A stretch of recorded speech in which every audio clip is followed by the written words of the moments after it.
So the pre-lab for Beer's Law. So if you look here, the Beer's Law report. So just to say we have uh, take a picture. So just take a picture of the setup for your whatever your colorimeter. So, and to note, you don't have to do these, the resistance versus concentration and percent transmission versus concentration. Whole point of Beer's law is absorbance versus concentration. It should be a straight line. So, and it should go through the origin as well. But let's go to the graph, to the, talk about the Beer's law.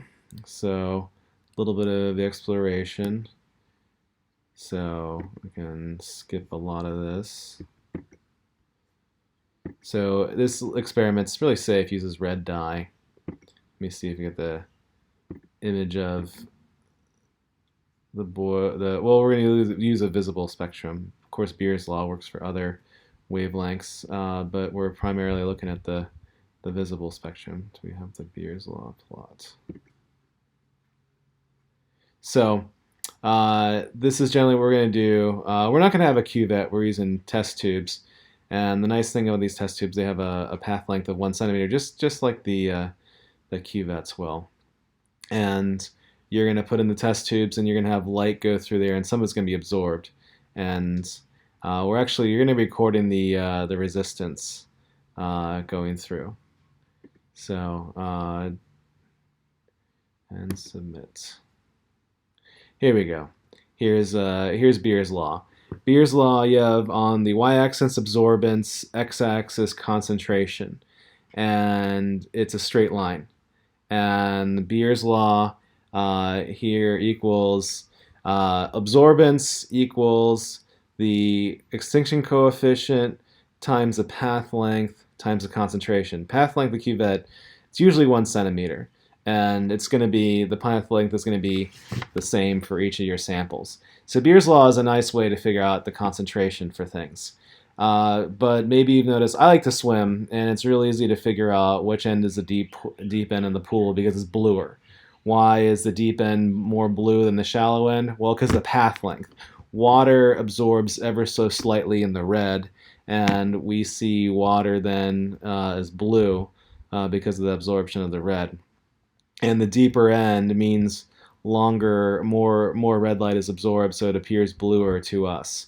Of course, the concentration of water in a swimming pool doesn't change, but we can tell, assuming this, if we can have the same path length, and we know the extinction coefficient, we can use a colorimeter to get the absorbance. From that, we can calculate concentration. So this is done. Beer's law is used in many, many different classes.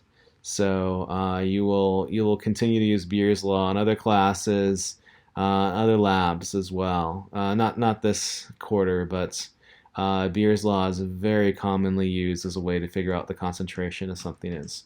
So this lab is the introduction to Beer's law, and we're using red dye. And you will have 2 unknowns as well with this, the sodas. Supposedly the drinks that tell you, and you can get the concentration of the red dye that's in the drinks from that.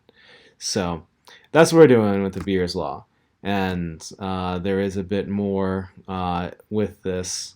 So let's look at the experimentation for this. Well, the materials, this is what you need. You need distilled water, soap, scissors, paper towels. The reason for this is because you're gonna get red dye and stuff, and you need to I got red dye. I went to my lab and did this, and I got red dye all over the countertop. So be careful with that. And this is what's supplied here: the commercial drink 1 and 2, and then the red dye. So experimentation, and what you want to do is put the colorimeter together. And the completed colorimeter, that's what I want you to take a picture of. So you get a multimeter, you got to take it out of the box and take the leads and put them in the right spots. The red and what does it say? The red. Black goes on the COM. So it's here to tell you where to put them. Yeah, multiple black and red cables. Oh, and set the dial to 200K in the ohm section there. So it's just like that. And where does this tell you to put the red in the volt ohm milliamp slot? It's right there, and the black into the COM slot. And then you have the alligator clips.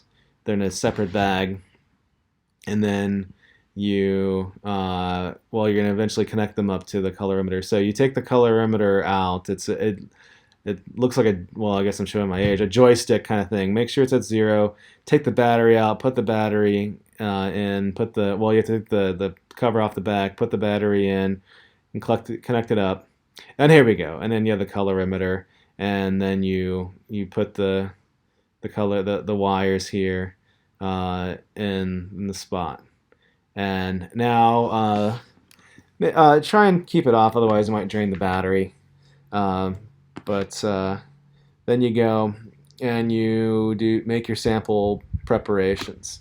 So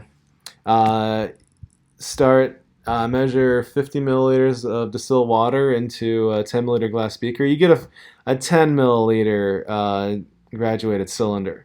So do it 5 times. So don't just use the 50 milliliter mark on your in your whatever in the beaker.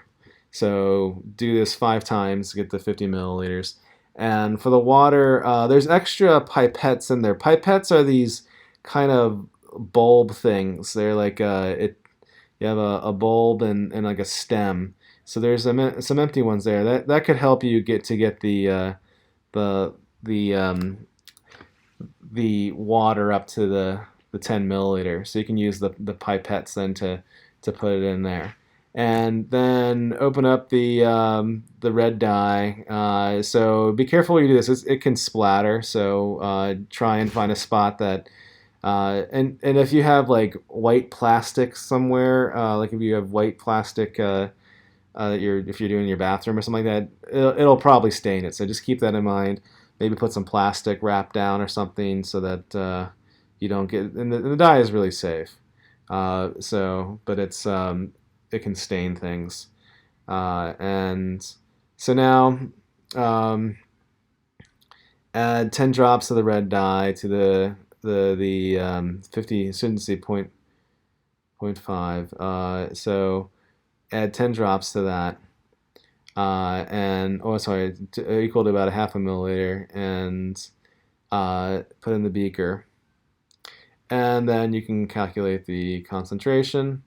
And then take another beaker, fill it with distilled water. And then the next thing you're going to do is you're going to make the samples up. So you need 11 test tubes. And although they say right on the top, this general area is good. So put it write the water 1 2 3 4 5 6 7 8 9 and then B, and then use the 24 well plate as a test tube holder. And then this is what you do to prepare the samples. So you have the different test tubes, and then you have the amount of water and the amount of red dye. In my kit, the graduated cylinder, it didn't have a slot for a half a milliliter, so you just have to go between the two of them. So do as best as you can when you measure that out. So, but measure out the samples. And what I did is I added all the water first. And then I added the dye second. So then I didn't really necessarily have to rinse that. So that's one way you could do that. So you don't have to rinse the graduate cylinder. Just make sure you keep track of which one you're putting where, and then you get the different. So you get the different test tubes. So do all that and go on to the next exercise and do the Beer's Law plot. So you basically, you do the same and put in the commercial drink samples. those are your unknowns. And then take the, usually use something called Kim wipes. This, or you use toilet paper to make sure everything is nice and clean. So you put on your colorimeter, so switch it to 2, and you'll be able to see a green light. So the green light in that, and then take the water, and then you put the cap on so that it has a cap, and then you wait for the voltage to stop moving. It might drift a little bit, but it doesn't take that long. It doesn't take that long, a few seconds. And then put in record these values, the resistance for water blank, and this ohm, that's resistance, that's in ohms. And then use the tweezers to remove the tube, and then go ahead and just do them for the different solutions. So and the overall resistance, this is your sample resistance over the blank. So and then keep on doing this for the other solutions. And then when you're done, turn off the colorimeter and the multimeter, and you don't have to do this one here, the overall resistance. And then you can calculate the amps. So it's a 9-volt battery. The current is 9 volts over the current, the overall resistance. And then, so you get all the currents. And then you get the percent transmittance. This is the sample over the blank times 100%. And then finally get the absorbance. Absorbance is log of 100 divided by the percent transmittance. So this is what you need to submit, is this graph here. It's the absorbance plot there, and the absorbance versus the concentration. Then that's your Beer's law plot, and then do the best fit, and try and get it, and have it go through 0. You can force the origin to be a data point, because if you have nothing, your 0 is going to be 0 absorbance, is going to be 0 concentration. So make sure that the trend line goes through 0. And then look at the concentration. So from the Beer's law plot, then you can figure out, looking at the absorbance, or you can use the equation. If you know the absorbance, you can either use the graph or you can use the equation. At this point in time, since you have the equation, it's probably easiest to just use the equation. Get the concentration of the drink samples 1 and 2. And then when you're done, you can dump everything down the drain and wash the glassware. One thing about washing the glassware, you can see in your kit you're given, it's like a wire thing, and for me it's white, and you have these, it's for scrubbing test tubes. You can use the scrub test tubes and also your well plates. So use dish soap and water, and then let it dry. I usually invert the stuff and let it dry, and then if you can be even better, you could rinse it with distilled water, so that way it doesn't depends on how hard your water is where you're at. Then after it's dried, return to your kit. So okay, so that's generally how to do the experiments. This one, it's probably the hardest part is making the solutions, to be honest with you. That's what's going to take most of the time, is making the solutions. It's pretty fast to go through the Beer's law to get the data, and then you have to calculate it down. I would use functions on Excel. That's the easiest way to do this. And then once you get your Beer's law plot, you can figure out the concentration on the unknowns. So from that, go ahead and then do the. Once you have all that, I'm back in the report section here in Canvas. So do have the absorbance versus concentration graph, and also create graph number 4 for the exercise 2, and submit that with the final report. And and let me know if you have any issues. This lab is pretty straightforward. It might take you a little bit more time than some of the other ones because of just the preparing of the solutions.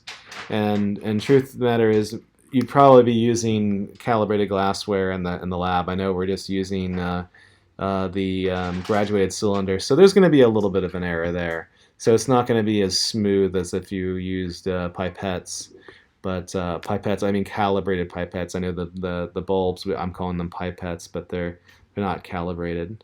But well, let me know if there's any issues with this, and have fun.